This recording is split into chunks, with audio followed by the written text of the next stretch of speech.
Hello, everybody. Welcome back to another episode of Classics with Courtney, and thank you for joining me for Wuthering Heights month.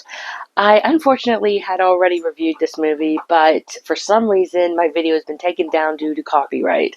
So I'm hoping to upload this one on my Facebook page if it doesn't get taken down there. So here is a new version of the review with no clips. So let's go ahead and jump into this review of Wuthering Heights from 1939. Produced by Samuel Goldwyn and directed by William Wyler, this version casts Laurence Olivier as Heathcliff, Merle Oberon as Kathy, David Niven as Edgar, Flora Robeson as Ellen, Donald Crisp as Dr. Kenneth, and Geraldine Fitzgerald as Isabella.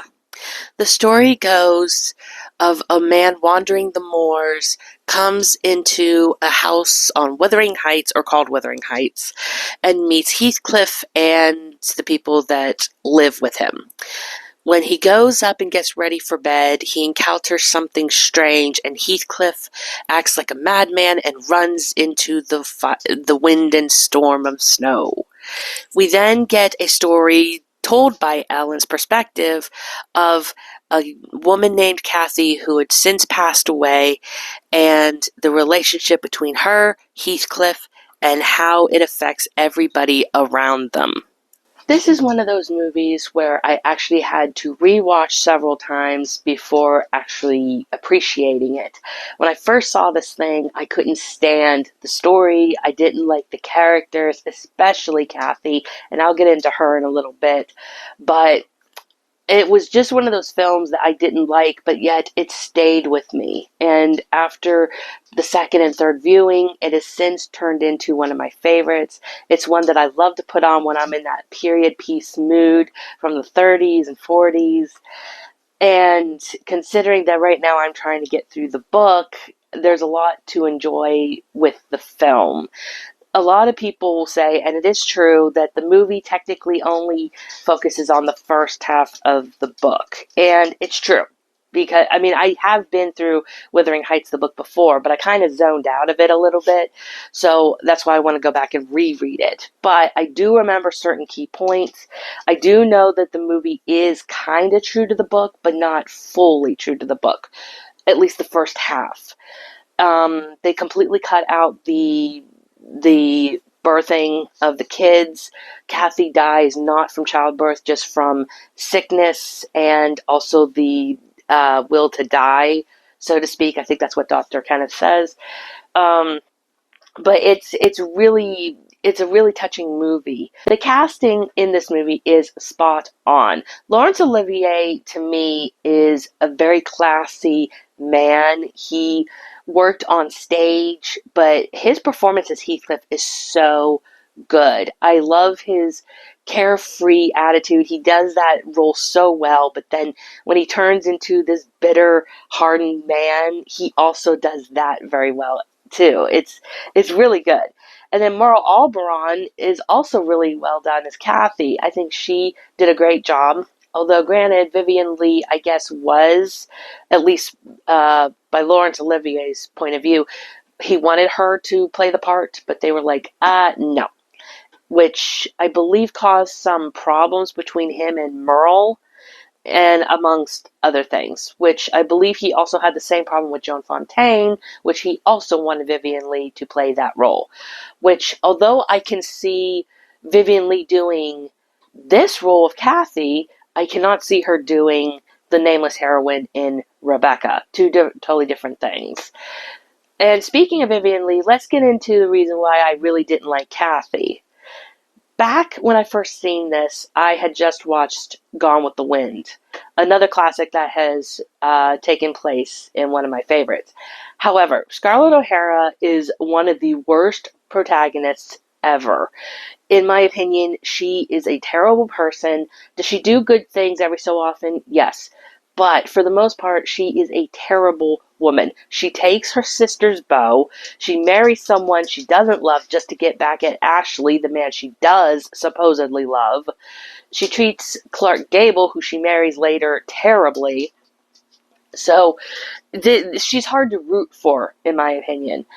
Kathy, displayed some of the similar qualities. Not to that extent now that I'm older and I look at her differently, but the one thing she does do is she does marry someone else rather than marrying for love. She loves Heathcliff, but she marries Edgar Linton for the money and rank. She doesn't want to be poor, she wants to be sophisticated. She wants Heathcliff to bring her to this point, but he's just happy to be with her. He doesn't care about being in rags and working as a servant for her terrible brother, Hindley. But it's it's a different change when she goes after this guy, which he technically pursues her too. So it's not like she's manipulating him or anything, but she chooses him over Heathcliff, and it brings heartbreak and torment, especially to the people around them.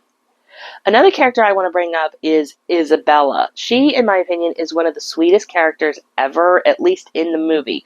I do still need to get to the point in the book where I'm reading about her, but the way they portray her and Geraldine portrays her is really, really sweet. And I really like this character, and it's sad that when we first see her, she's this very optimistic young lady, so full of life and so full of everything that is good. But then the minute she goes off with Heathcliff, she is a trodden down, depressed little creature.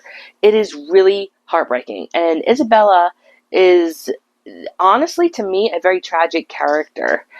And I think Geraldine plays her really, really well. Aside from the actual actors, we have the supporting cast, which I named off some of them, and I think the one I forgot to name was Leo G something. Again, great supporting cast. I love the supporting cast, especially Donald Crisp. He's one of my favorites. I've seen him in so many movies. He is up there, definitely is one of my favorites. But aside from the great acting, the great casting, you also have great music produced by Alfred Newman, I believe. And his score is so beautiful and haunting, and it's just all around. It's great. I can listen to that soundtrack pretty much anytime, and it will be just perfectly fine. Although the movie is definitely one of my favorites, apparently it wasn't a fun production to work on. William Wyler is best known, I guess, for doing like multiple takes. He did the same thing here, and apparently drove everybody crazy. Laurence Olivier and Merle did not get along for a couple reasons. There was a couple injuries. I guess Merle sprained her ankle at one point, and Laurence Olivier suffered from athlete's foot for a bit. And during the rain scene, when Kathy is chasing after Heathcliff, apparently that was a whole hullabaloo, which that scene is done very well, but it's hard to, notice whether or not she could have gotten sick. It's easy to understand. And apparently she did get sick. And she couldn't work until she told him, you need to, water needs to be warmer and, take it easy on the fan or something like that. I don't know.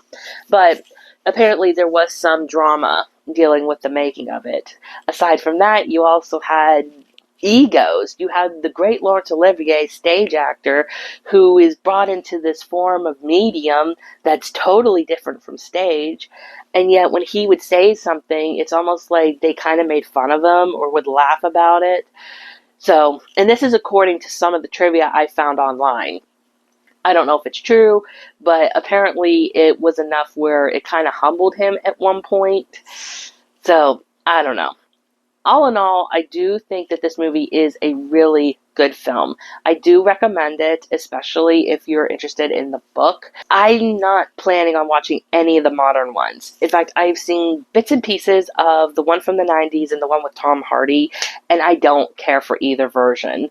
So for me, my heart will always stay with the 1939 adaptation.